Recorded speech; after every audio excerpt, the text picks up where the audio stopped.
Thank you for inviting me. Hello, everyone. I'm joining you from good afternoon, but I know for you it's good morning. So how do I do to pass from one slide to the other? I just let you know? You have to ask for it. So if you can just say next slide, perfect. They'll do it here. Thank you. Good. So the first thing that I wanted to say is that I have moved. Some of you know me because I had been for 10 years affiliated to the Florida Space Institute at the University of Central Florida. But last summer I moved back to Spain, and I'm now at the Instituto de Ciencias y Tecnologías Espaciales de Asturias, so Space Science and Technologies.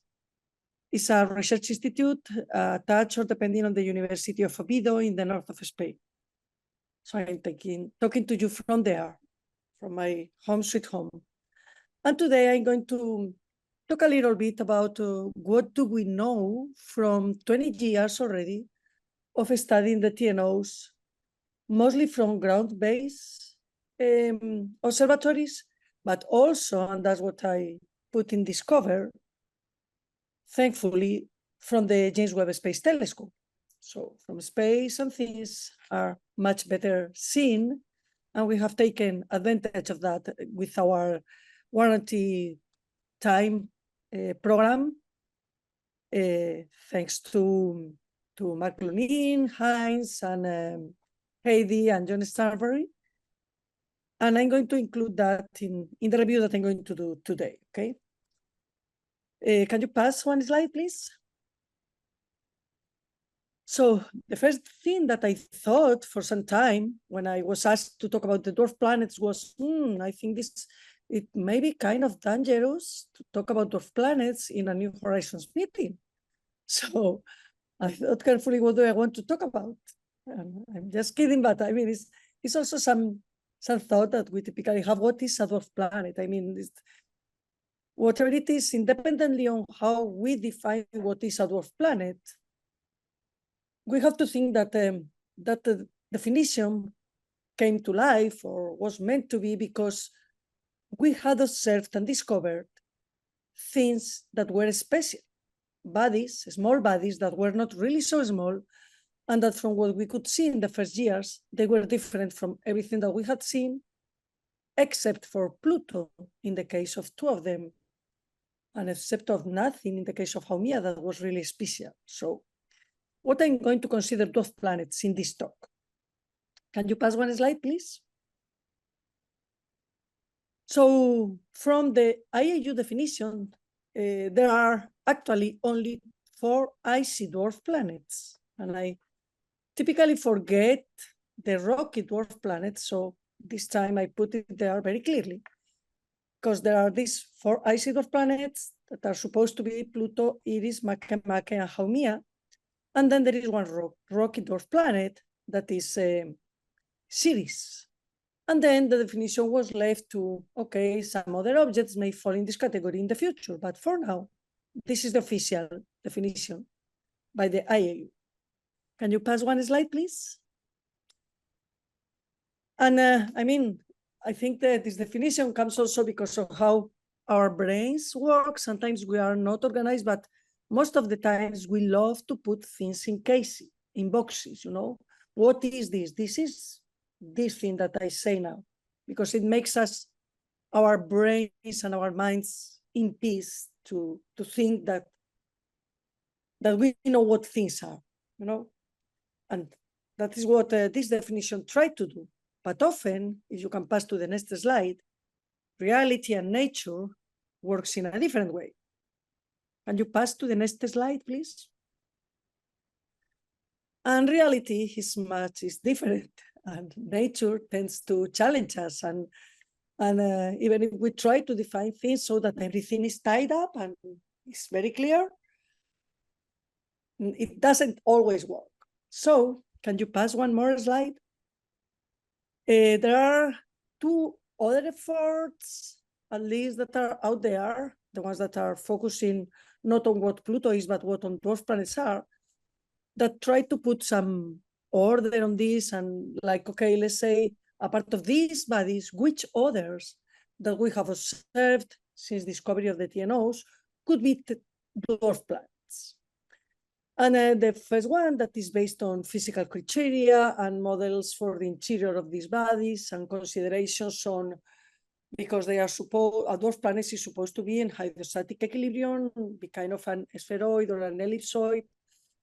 So what is, based on what we know from this object, what make them special in terms that they overcome the material strength so that they can take a regular and nice shape. And based on what we know on the density of these bodies, that is not so much really.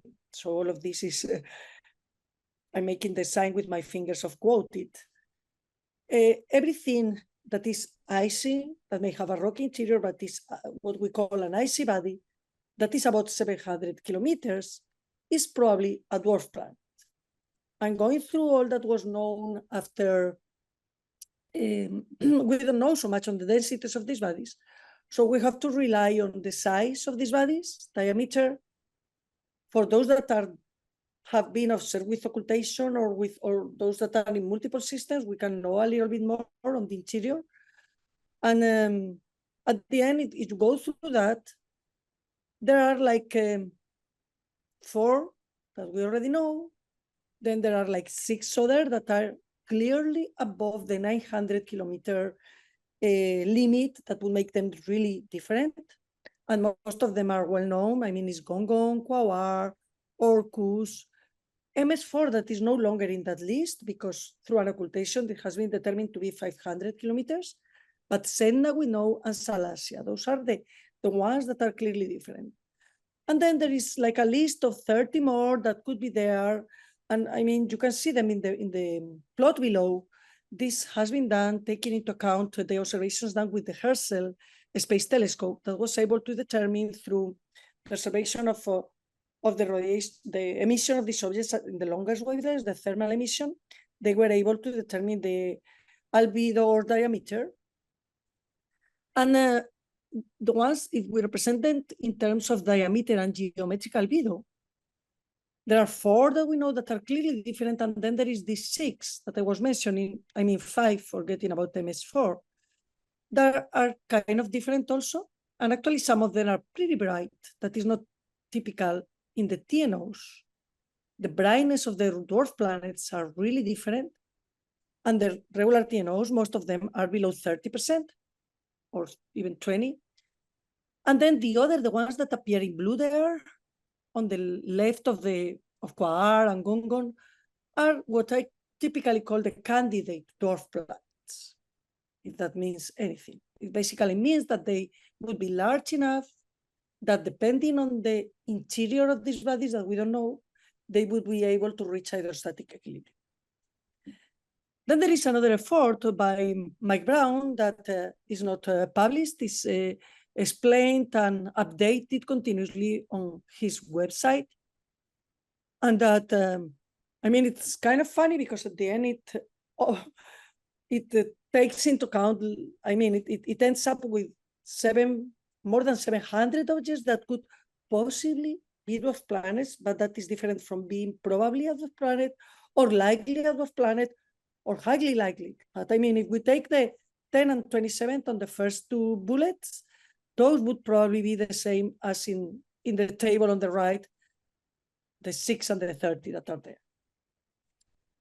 And I mean, we have this that based on one definition could be dwarf planets, but what does that mean? I mean, it's just calling them special and making them believe that they are special doesn't mean that they are. So how can we know if they are really special at all? We basically cannot study the interior of these objects unless we have a binary system that at least tells us something on the density. We can reach and scratch the surface doing spectroscopy. That would tell us if the surface is different. If we had more details on the thermal behavior of these bodies that we don't have, because even TNOs are cool, could not really grasp the thermal properties of these bodies, then we would be able to know if maybe something about porosity, if they are just a slab of ice, or if it's something that is mixed, if there are different patches of dark and bright material, those things, but those are all question marks in our scientific mind and reason. We don't really know that much from observations. We know a bit from the albedo that, at least can tell us if the surface is bright or is dark, so if it would be richer in ice or not, and a little bit from surface composition. Can you pass to the next slide? Okay, so what I'm going to do now is going through the ones that we are really larger and brighter, that are the ones that we have been able to observe the better from ground-based telescopes. Because even the space telescopes do not give us much more detail, other than Herschel Space Telescope did a very good job on getting, as you saw, diameter and albedo. But as I mentioned, not so much about thermal properties. But at least in these 20 years, Haumea, one of them, has some properties that made the observations from ground-based telescopes very useful.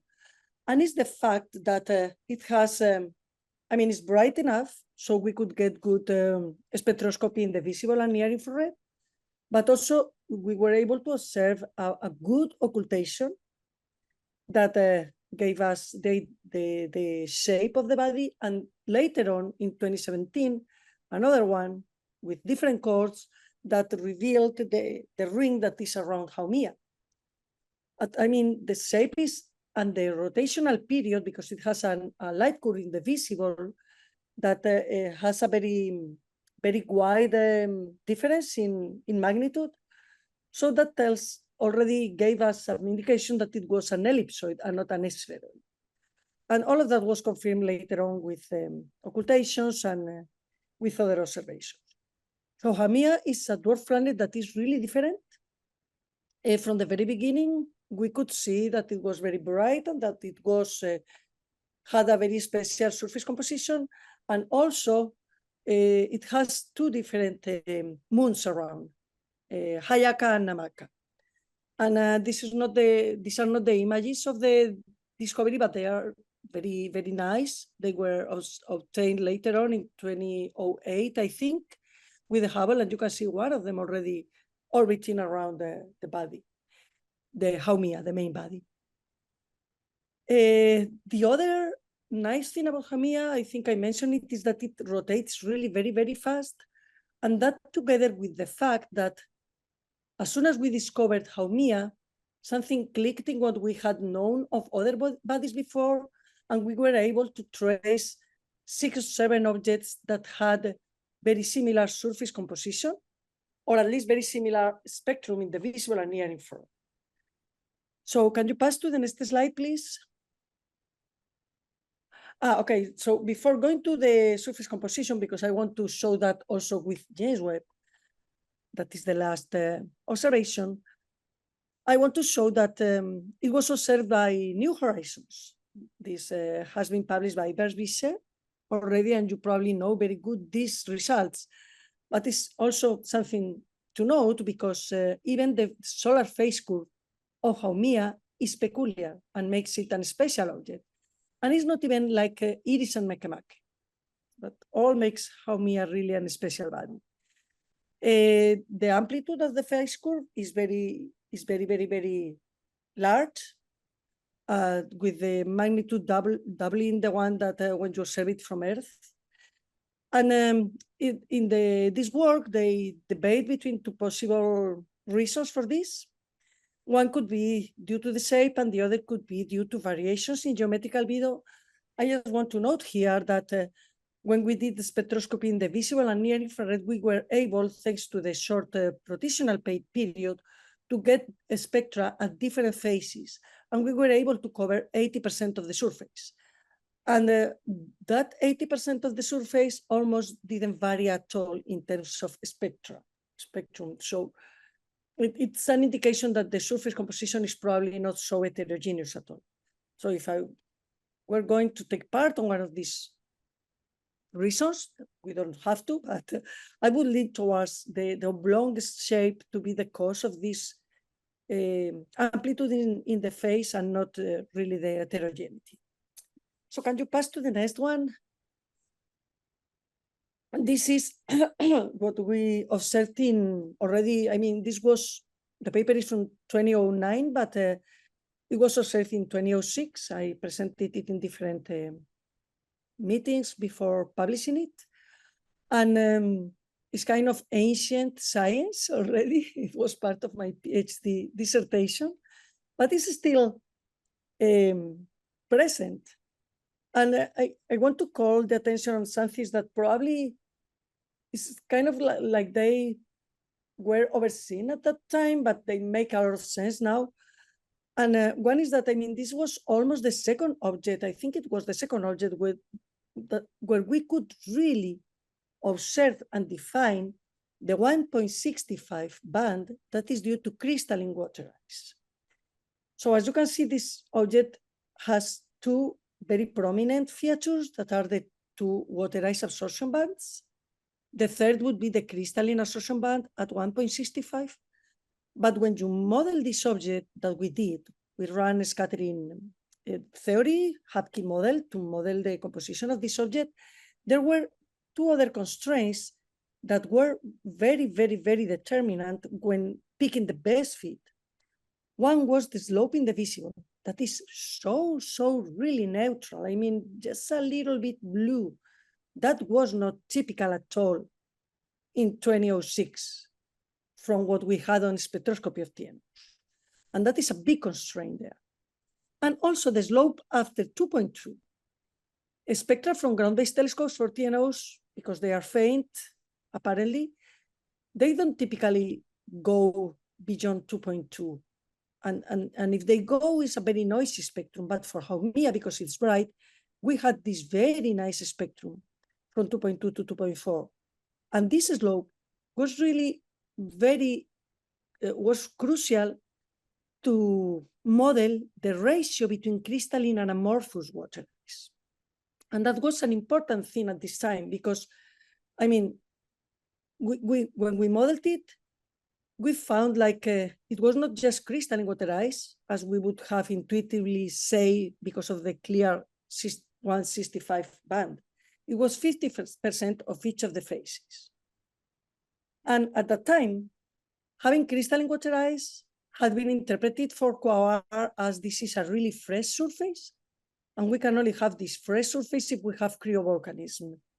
That was the dominant speech that we had from the little that we knew at that time. But with this work, and taking into account the irradiation doses that transform crystalline water ice to amorphous water ice, also taking into account another work that was published by Jill Hutton in 2009 on how the surface of these bodies can be refreshed by collisions and then can be processed by irradiation. Then we came to the conclusion that even during the full existence of Haumea, I mean, almost through 10 to 8 years, it could have been as old the surface and we would still detect crystalline water ice. We wouldn't need cryovolcanism to be active for Haumea to have such a clear crystalline water ice band. And this is important because it prevents us from running to conclusions about how is the interior of Haumea or when did the collision happen. So it's important to remember it now as it was a very strong constraint on how we would think the formation of Haumea and the collisional family that we detected, how that had happened. Can we pass to the next slide, please? So now I want to show you JWST spectra of the Haumea family. We are still studying this because it's the study is being made by a master student and that takes time. And I mean, it sounds kind of boring because it's what we knew, is water ice. So you can see first that we have the spectrum of Haumea. And in the same observation, we got also the spectra of Hayaka and Namaka, that are the two satellites. And it's good because of how bright Haumea was, we could get this with mid-resolution and not with the prism. And I'm saying this is very good because the resolution of near spec when it works with the prism, it varies through all the wavelength range from 30 to 300 and is minimum around 30 for the 1.65 water ice band. So that is probably what happens when you go to the other objects that are below, that are 5 of the Haumea family members, that you don't see a crystalline water ice so clear at 165. And I'm sure that this is not because the amount of crystalline water ice is not so high as for Haumea. I'm sure this is because of irradiation, because we clearly see that happen for Quaoar. That is an object that we observe in both modes, with prism and with mid-resolution. So at the end, what do we have here? We have many water ice absorption bands. We have the 1.5, of course, that even for Haumea, we can define the 2 peaks that are at the bottom of the 1.5 band, and then the 165, then the 2.0, and then we have the 3.0 that is pretty sure just saturated because of how dark water ice is above 2.5. Then we have a little bit of a comeback. The albedo and the reflectance comes high a little bit, but then it really comes down again for the very broad absorption of 4.5 that covers mostly from 4 to 5 microns. So at the end, JWST is not giving us a lot of detail on the spectrum of these bodies above 2.7 or 2.8, but is giving us very, very good absorption and reflection below that wavelength. So good that it even defines the 1.3 band and a little one at 1.1 also. You can clearly see that for SM55. I'm not sure if you can see my cursor, but I'm talking about this region here. So the work that has been done of these objects at this point is characterizing the different bands, how they vary from one object to the other, because we can see clearly that Haumea has the shallowest bands. This is not a surprise. It was already seen when we did it in the near infrared. And it's really fun if you overplot the spectra from 2006 of all these objects. They are really the same. They overlap these depths and everything. Much noisier and lower resolution, but they are in agreement with this. So the work that is going to be done this year is the modeling to really extract information here on this. We want to try to see 2 things. One is the ratio between crystalline and amorphous, if it is compatible with what we had before, or if we can get a better determination on that. But also, when we worked on these bodies from 2006 to 2009, for Haumea, we modeled it with layering. We did a different amount of crystalline and amorphous as we were going deeper through the surface. And that is a good indication on how irradiation is working on, even if there are more contaminants, what could do the bands of Haumea shallower. I mean, I can imagine that there could be physical properties like we mentioned it before, porosity or maybe, but also it could be that there is some dust deposited on the surface as a result of the collision or the body that impacted. You know, there is some observation from Lacerda et al. That they think they detect some kind of a spot on the surface of Haumea that could be the result of a collision, an ancient collision. So we want to model all of this in a consistent way now that we have very good spectrum and that we have bands that are produced at different depths to see if we can have a better idea on how just to dig on the surface of Haumea and the Haumea family members. So that is a compositional observational constraint that we are going to have coming soon as the master students work. So I think this is all that I have for Haumea. It's, as I said, one of the objects that have given us more results from observation from ground base, and it's because of how extreme it is with this shape and the ring and the albedo and the composition. So now we are going to move to the next one, and that means I'm going to drink a little bit of water.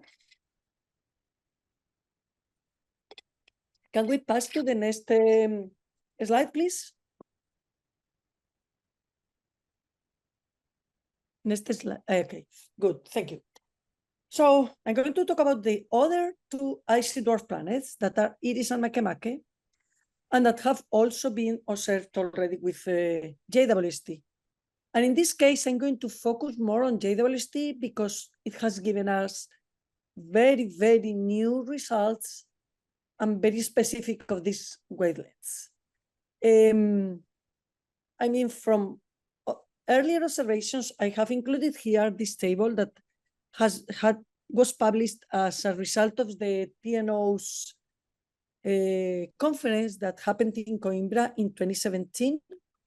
This is, it's in that book, but this is from Young et al. So Leslie did here very cool models about to improve the original Schaller and Brown models on how TNOs can retain volatiles on the surface, because it's not as easy as just a game between temperature that triggers sublimation and mass or size that triggers retention. That was a good exercise to do by Emily Schaller, and gave us very good constraints and made sense for what we knew. But if we really want to understand these bodies further, and with more observations, we really need to understand them better, we need to complicate things a little bit, use more maths and more physics. And so in 2017, it was published in 2020, before Webb, this is what we thought would happen on the surface of these bodies. And I mean, we knew a lot about Pluto already because New Horizons had happened. We knew a lot about Triton because we know a lot about Triton. But for Eris and Makemake, from visible and near-infrared spectra, the only things that we could observe were methane. A lot of methane bands that were even saturated for Makemake. So Makemake had even deeper bands, meaning probably larger size or larger amounts. So our understanding of these bodies is that Eris and Makemake are in kind of extreme orbits, more eccentric than the orbits of Pluto and of the other TNOs, and they pass large amounts of their life orbiting at very low temperatures. So the seasons could trigger some sublimation of maybe nitrogen, maybe CO, but these elements, these gases would again condense on the surface when the object would go to lower temperature, and the time at lower temperatures would be so long that we were thinking these objects would be able to retain amounts of these super volatiles that are nitrogen and CO. And actually, when we observed the centers of the bands of Eris and Makemake, and this was done by Licandro, Grundy, and myself, this was done by Merlin et al., by Tegler et al., by different people in the community with different spectra, we all were able to detect some shifts on the centers of those bands of methane. So we understood that on top of some organics that make the slope in the visible to redden a little bit, there should be some other thing there, something that would be transparent at these wavelengths, would not redden the surface, but would affect how the molecules in the methane and how the different elements oscillate, and so it would produce shifts on the centers of the bands. And the natural thing to think about would be nitrogen. So when we thought on observing Eris and Makemake and we put the GTO proposal, it was like, okay, we are going for the nitrogen, for the N2, or for ammonia, for something that has something that is volatile and that could be retained on the surface of these bodies because they are special, because they are very large and very cold.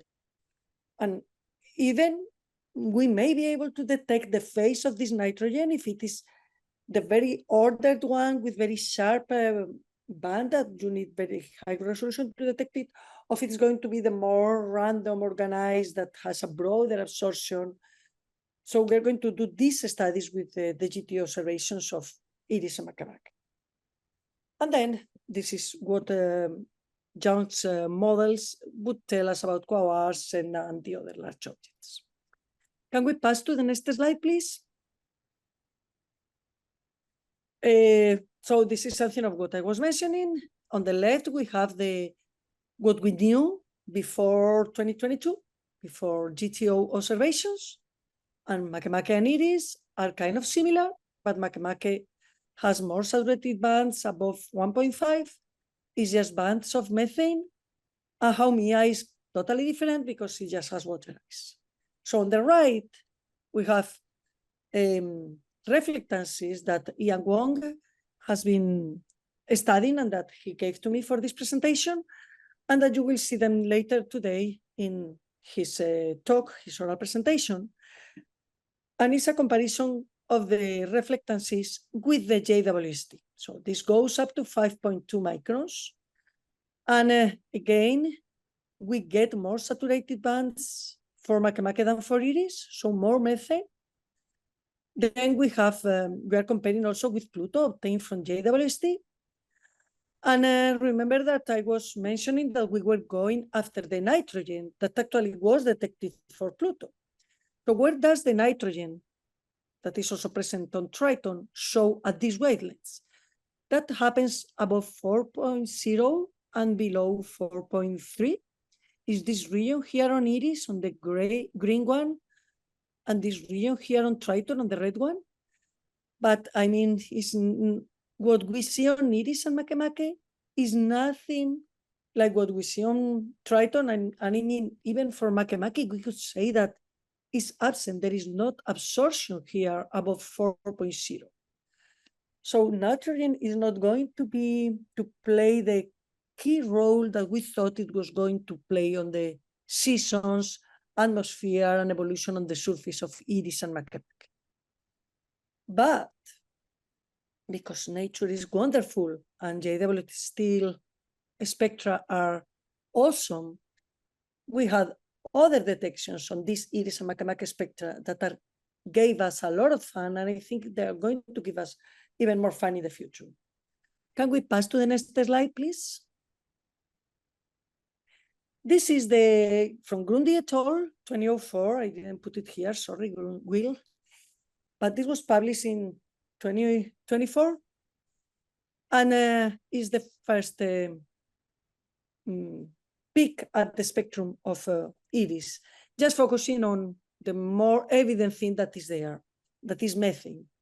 All the arrows mark bands, and the overtones are even denoted by their name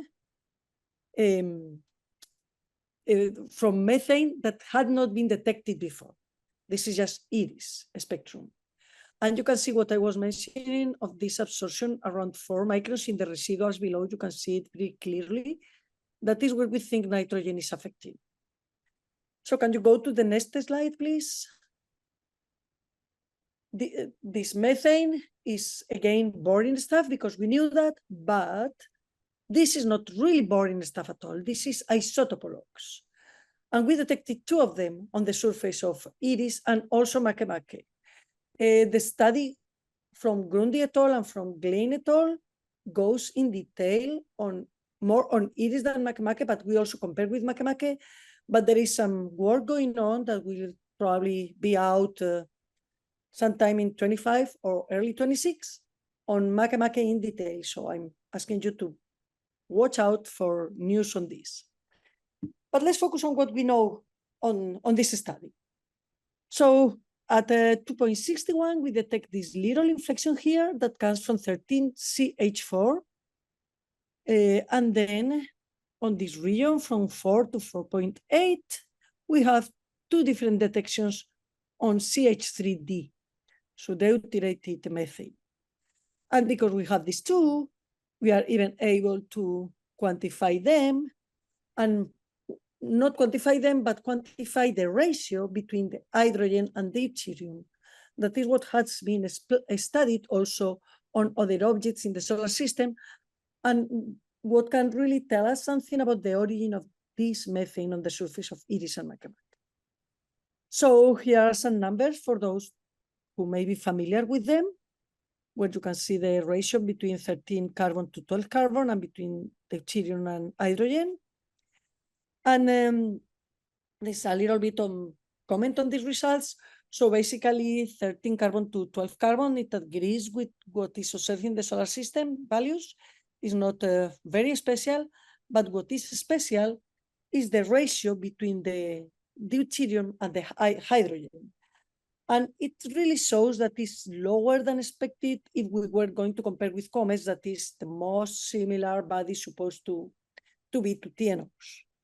So what we have basically is that there is less deuterium on the surface than methane, and because methane is supposed to be lost easily, that means that there is some mechanism that is enriching the surface of Iris and Makemake on regular methane and not deuterated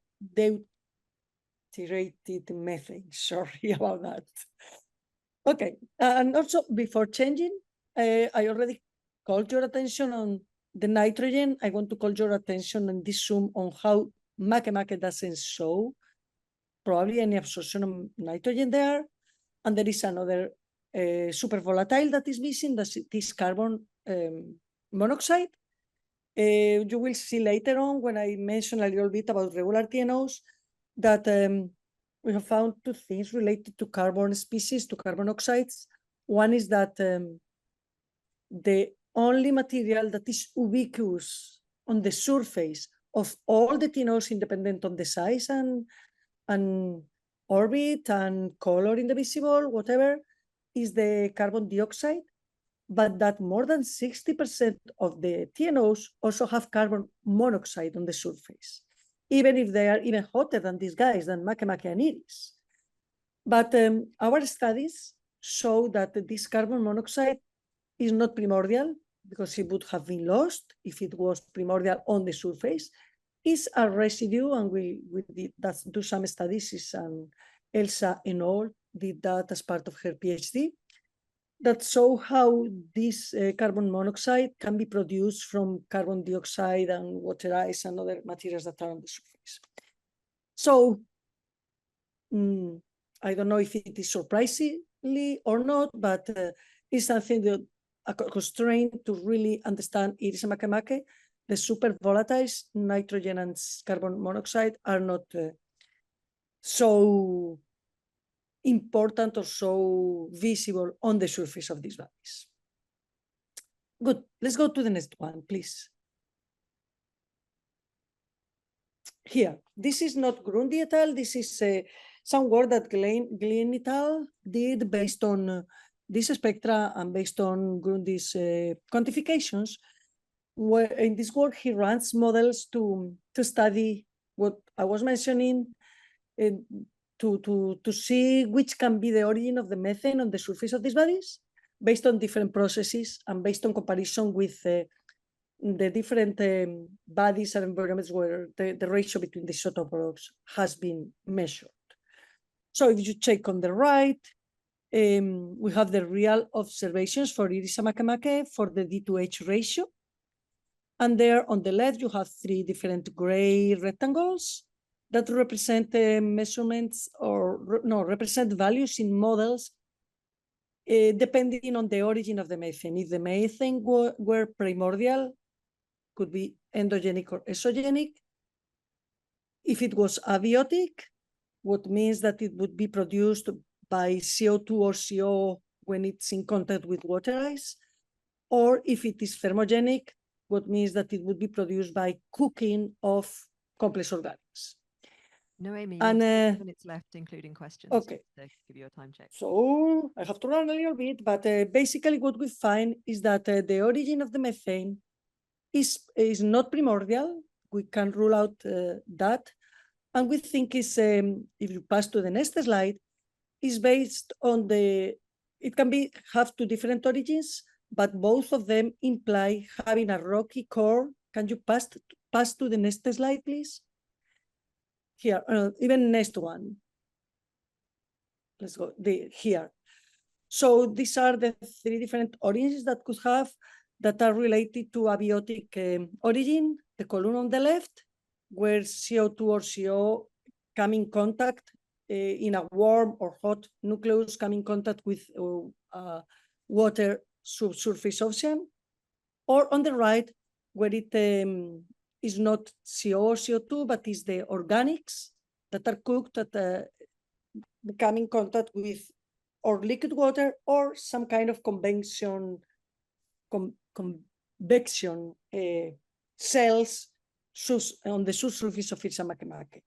But basically what this is telling us is that these dwarf planets are not boring at all. They are not barren, ancient, icy surfaces. They are probably amazing active bodies. And pass to the next slide, please. There are other constraints for that were also published thanks to JWST in 2024. One is Kist et al., where he does a comprehensive study of all the observations that have been done above 18 microns, including Spitzer, Herschel, JWST, and ALMA. And you see the points on the left that are clearly above the gray lines that are the models for one single terrain, regular surface thermal emission. There is an excess of emission there that cannot be explained by a regular surface of a TNO at all. And so in this paper, you want probably to go through it because they do very good discussions and put very good constraints on what we think could be happening on the surface of Makemake. And even if it had been already said by Lim et al. Based on Spitzer observation or Herschel observations, but probably what Makemake has is some kind of a hot spot that is as hot as 150 Kelvin, and that can only reach the temperature not by irradiation, solar irradiation, but by some material that is in the inner regions of Makemake that comes to the surface and is deposited there warmer than the surroundings. And there is a lot of discussion in this paper on in which area it would happen, how big it would be, all of those things. So this is another thing that abounds in the probability of Makemake being cryovolcanically active.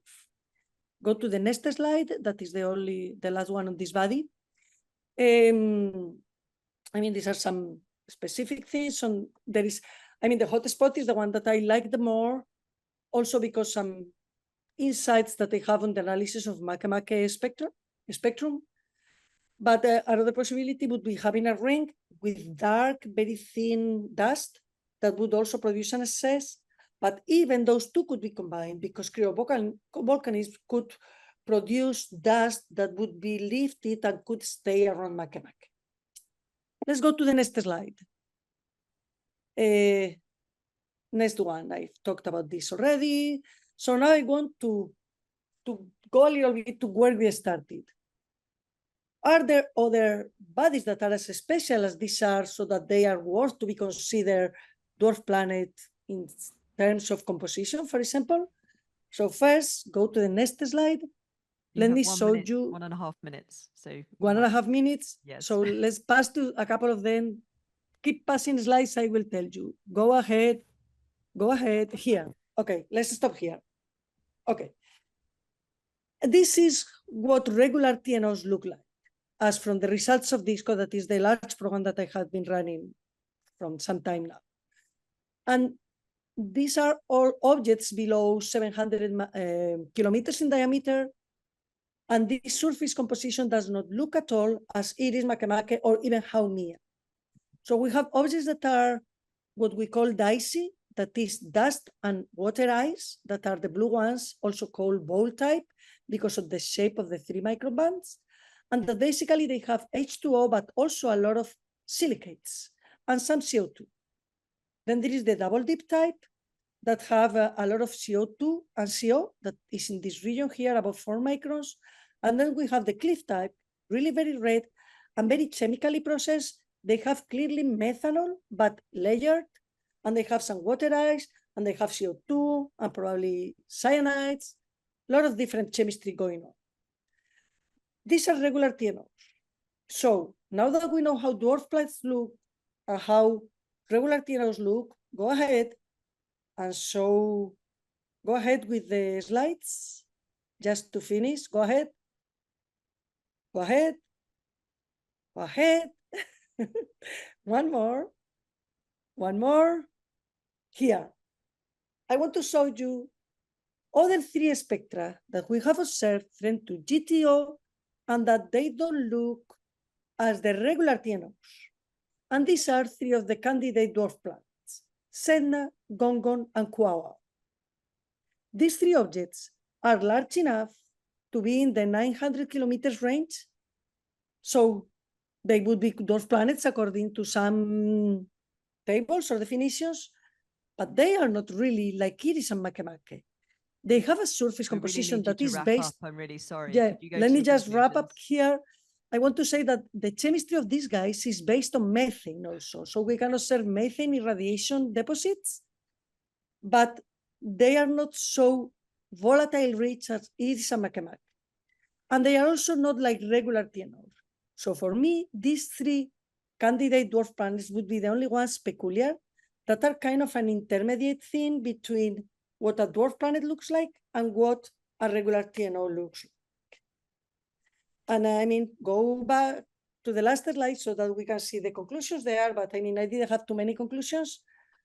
I just, more.